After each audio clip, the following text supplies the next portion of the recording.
Now, in terms of healthcare systems in the United States tends to use a mixed system, which means that they use public and private sectors, which means that people are able to choose between whether they want government assistance to help them pay for their healthcare or they want to get healthcare assistance through the place of where they work.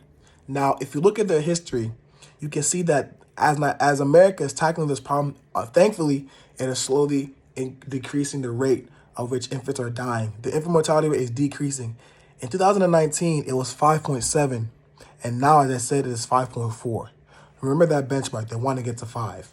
Some social problems that may be affecting this such as religious beliefs. People really don't believe sometimes in taking in vitamins to really affect their bodies. It can really be affecting their children when they come out. Some people also don't have trust in their government. There are a lot of these conspiracy theories going on, and people aren't really sure whether what the government is telling them is the truth. Like with the COVID vaccine, people were really sure, like, oh, this is a tracking device, what the government want to do in my life, like really invading their privacy. Things such as these social factors can really affect people really believing in the government and really addressing the problems such as infant mortality rate, which is preventing these mothers from really going into these healthcare facilities to get the specific and needed resources for taking care of their children and their prenatal children. All right, we're going to get right into it, guys. We're going to be talking about infant mortality rates in multiple countries such as Nigeria, the United States, and Japan.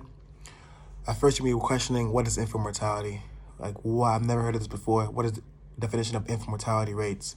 Well, infant mortality rates, according to the CDC, is the death of an infant before his or her first birthday. The infant mortality rate is the number of infant deaths per every 1,000 live births.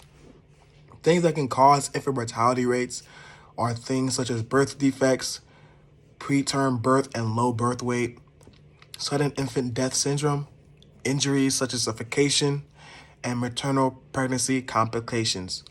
Why does this matter to me? Why should I care about this? What effect does this have on my country? Well, knowing infant mortality rates, you're able to tell the overall health of a society.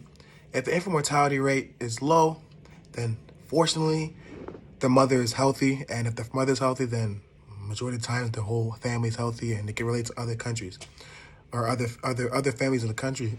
If the infant mortality rate is high, that means mothers are not being able to take care of themselves or their babies, which generally relates to their family and the family not being able to take care of themselves as well. Hopefully you can see this correlation. One strength that I see from using a mixed system in the United States is that they're allowing the citizens to pick between whether they want assistance from the government or they want assistance from their workplace. Now, a weakness I see from this is that people are now in these windows and are now missing these windows. You are either too rich, either too poor, or either you're in the middle class, or it goes by this: you either got age, you're either too young, too old to really qualify. There are a lot of these things you have to qualify for that you're not reading requirements. And once you don't meet these requirements, you do not qualify for any assistance, whether it's being from the public sector or the private sector.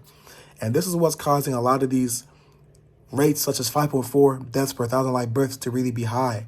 Because if you may not know, the U.S. is #1 ranked in the world for having GDP.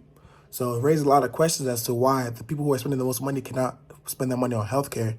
Because if they're spending that money should be going towards their health, but they cannot afford it.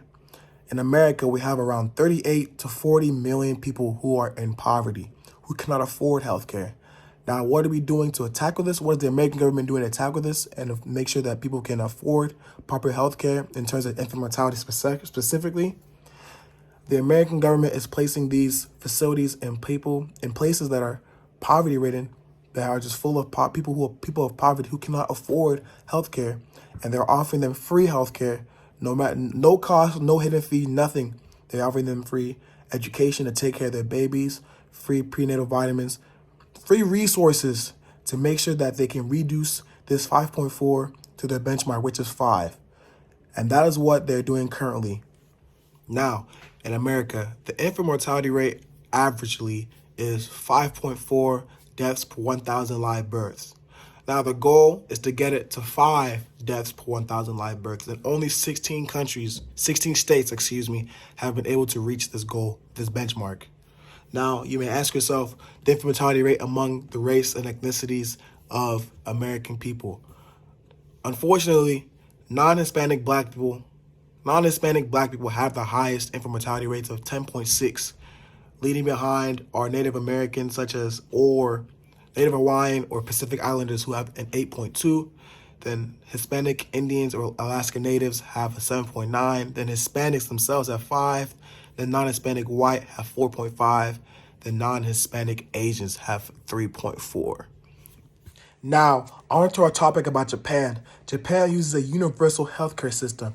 What is a universal healthcare system? I've never heard of this. A universal healthcare system means that the government takes care of all healthcare issues, all finances, though it leaves their citizens without having to do with any sort of health bills related.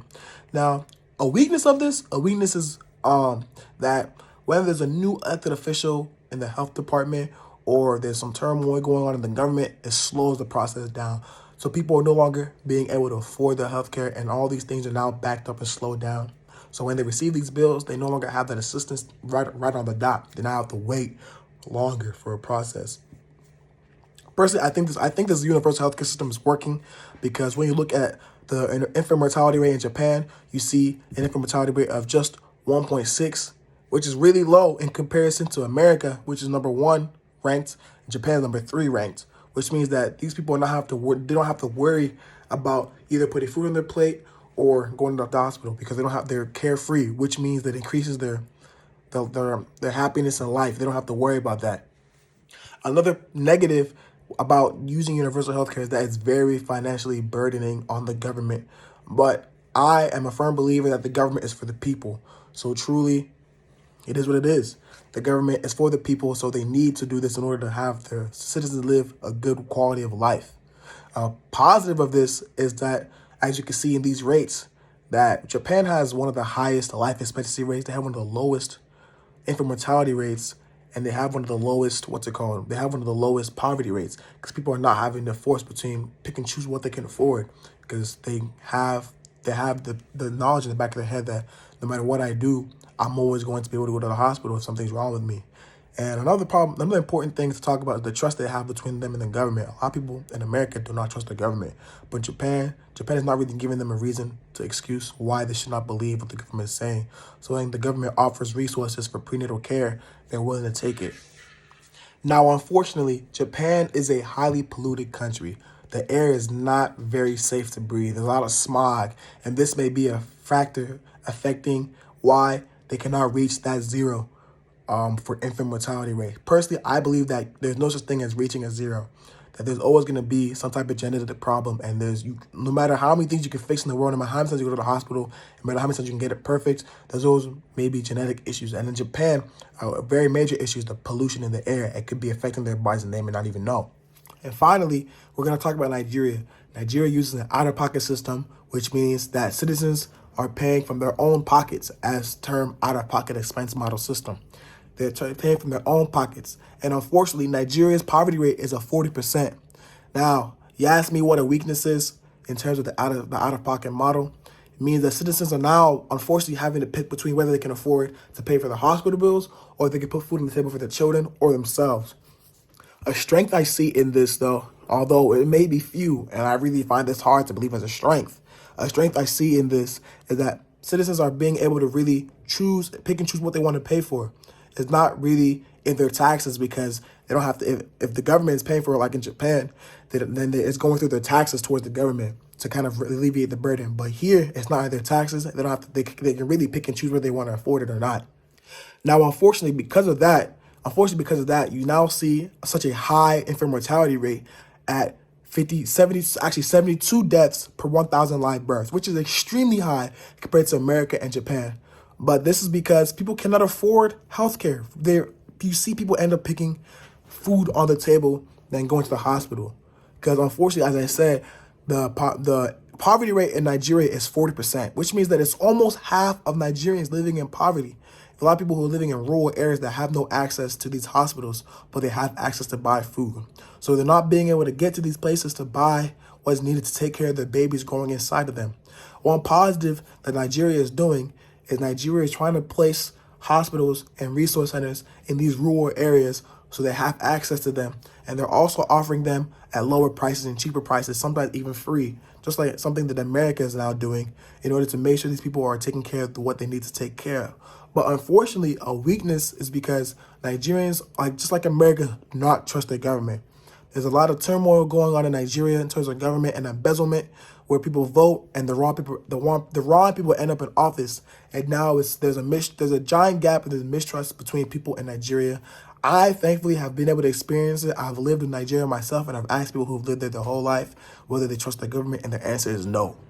So what Nigeria can do in order to improve this is build trust between the government and their citizens in order to, when they try to educate the citizens believe them and they're willing to go take these medications and help themselves in the future, which can, you now see things such as a low life expectancy rate at 55 start to increase and get up to maybe 60, 70 years of age like America and Japan. But until then, that will continue to be low because things such as Nigeria allowing fake drugs into their government and into these markets, so where people buy these fake drugs and expect these fake drugs to work, but their family is dying of it. It does not work in the end because now there's a mistrust as why the government is being corrupted by these foreign countries to allow these fake drugs into these governments, which is why it's not working.